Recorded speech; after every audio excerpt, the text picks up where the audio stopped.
आज जो टॉपिक है वीडियो का वो विषय है कि जैसे अप्रैल का महीना चल रहा है तो किसान भाई ने गन्ने में किस रोग और किन कीटों से सावधान रहने की आवश्यकता है। उसमें सूखे में बॉय करके पानी लगा दे और जब तक जमाव ना हो तब तक पानी लगातार लगाते रहे, ये ध्यान रखना चाहिए।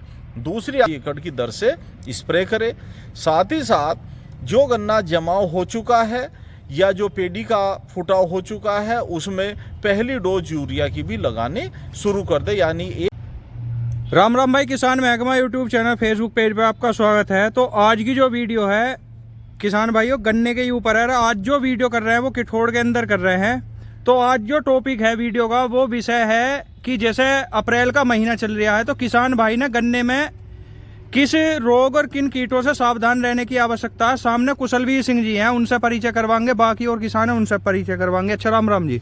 राम राम जी, नमस्कार सभी श्रोताओं को। मैं Kushalveer, senior cane development manager, Simbhaoli sugars limited, Simbhaoli ji. जैसा आज का विषय है कि अप्रैल माह में गन्ने की फसल से संबंधित क्या कार्य है।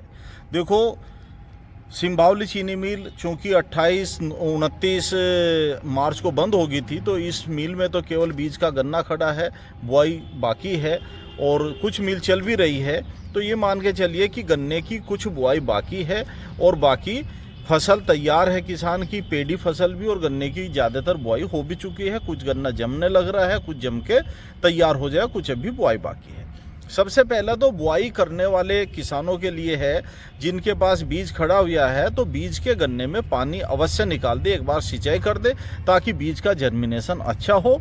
दूसरे, जो बीज बुआई में प्रयोग करे उसके 2 आँख के टुकड़े ही प्रयोग करने चाहिए और बीज को उपचारित करके thiophanate methyl, carbendazim plus mancozeb या एजोक्सिस्ट्रोबिन प्लस डाइफेनाकोनाजोल, इन दवाइयों से बीज को उपचारित करके बुआई करे ताकि फफूंदी जनित बीमारी लगने के चांस ना हो। और बुआई का एक जो लाइन टू लाइन डिस्टेंस है उसे मेंटेन रखे। 3 फीट से कम दूरी पे बुआई ना करे। और साथ ही साथ जो किसान जो हार्ड सोयल है, जो ज़मीन पक्की है, उसमें ध्यान रखे कि पलेवा करके बुआई करे। जो ज़मीन सॉफ्ट है, रेतीली है, उसमें सूखे में बुआई करके पानी लगा दे और जब तक जमाव ना हो तब तक पानी लगातार लगाते रहे, ये ध्यान रखना चाहिए। दूसरी आती है कीट और बीमारी से फसल की सुरक्षा। देखो, इस समय पे गेहूं की कटाई हो चुकी, गेहूं की कटाई भी स्टार्ट हो चुकी है। गन्ने में कुछ पत्ती काटने कुतरने वाले कीट आए हुए हैं। आर्मी वर्म वगैरह की कैटरपिलर ने नुकसान कर दिया है जो पत्ती को अनियमित रूप से काटती है। साथ ही साथ पायरिला का भी प्रकोप दिखाई दे रहा है। पायरिला का नीम फॉर एडल्ट भी दिखाई दे रहा है।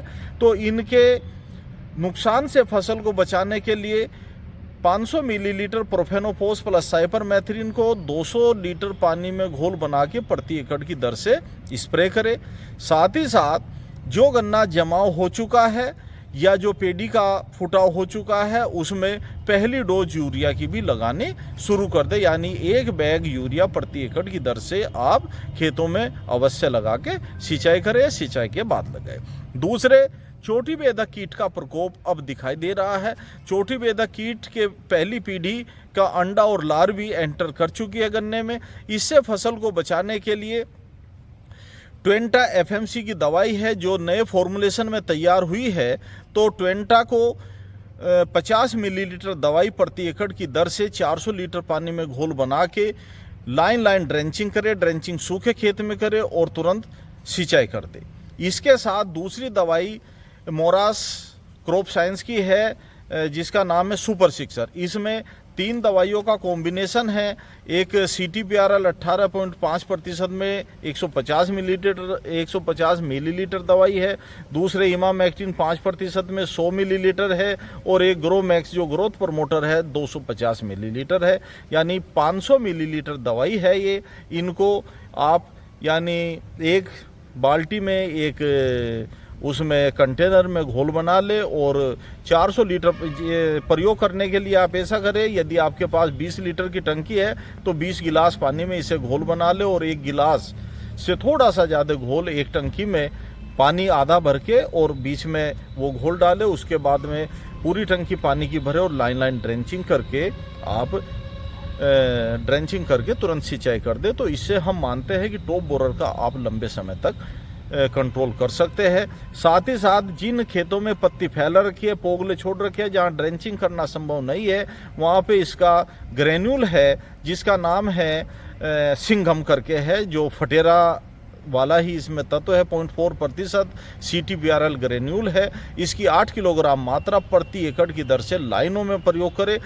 तीनों में से कोई सी भी दवाई प्रयोग करे तो 2 पानी लगातार फसल में आने चाहिए, क्योंकि नमी के माध्यम से ही ये दवाई जाइलम से फ्लोएम की ओर जाती है और जो गन्ने को नुकसान पहुंचाने वाला कीट छोटी बेधक की जो लार्वी होती है वो बढ़वार बिंदु को ही डैमेज करता है, जिससे गन्ने की बढ़वार रुक जाती है, यानी पौधा इस स्टेज में तो ख़त्म हो जाता है और बाद में फुटाव आके चलता है, तो बहुत अच्छी क्रॉप नहीं हो पाती। तो इसलिए 2 सिंचाई अवश्य प्रयोग करें, कोई सी भी दवाई प्रयोग कर रहे हैं। जहां 238 वैरायटी की बात है तो 238 वैरायटी में चूँकि काफ़ी दिनों से, काफ़ी लंबे समय से लाल सड़न रोग से ग्रसित हो चुकी है, तो इसके लिए मेरी एक सलाह है, एजोक्सिस्ट्रोबिन प्लस डाइफेनाकोनाजोल जो दवाई है, जो मोरास कंपनी की टकासी नाम से, सिजेंटा की एमिस्टार टॉप नाम से, FMC की एजाकोडू नाम से और ये आपकी धानुका की गोडीवा सुपर नाम से जो है 200 मिलीलीटर दवाई 200 लीटर पानी में घोल बना के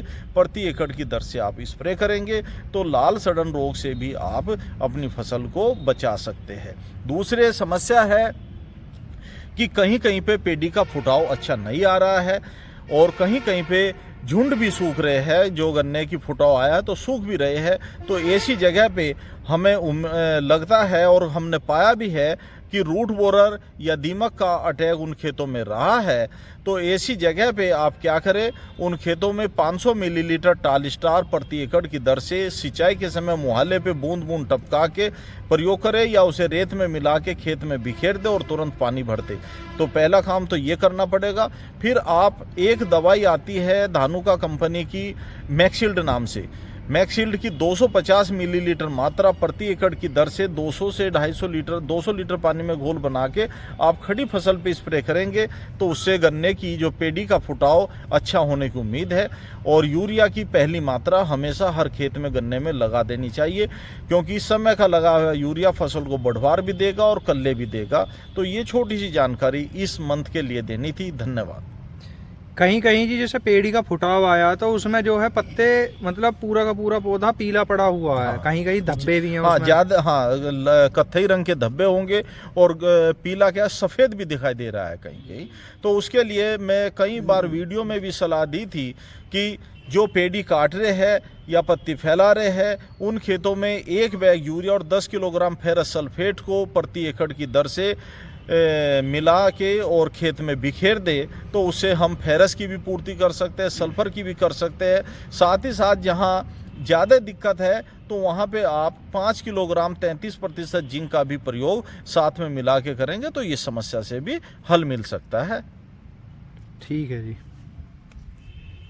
राम राम जी। राम राम जी, सभी किसान भाइयों को राम राम। भैया अपना एक परिचय करवाओ। मेरा नाम अजीत सिंह जी, ग्राम बढ़ला जी। जिला मेरठ। जैसे कुशलवीर सिंह जी जानकारी दे रहे हैं तो कुछ दिक्कत तो ना लगी उसमें? नहीं, बहुत बढ़िया जानकारी है जी, यही दवाई प्रयोग करनी चाहिए। ठीक है जी, ठीक है। अच्छा, राम राम भैया। राम राम जी। अपना परिचय करवाओ जी। मेरा नाम शिवबीर सिंह है जी।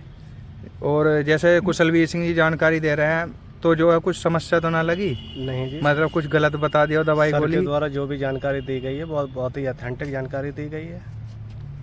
ठीक है जी, ठीक। भैया तो लिगड़ ली के। अच्छा, चौधरी साहब से ले राम राम जी। राम राम। अपना परिचय करवाओ जी। मेरा नाम संदीप चौधरी, ग्राम मानक चौक, जिला हापुड़। अच्छा जी।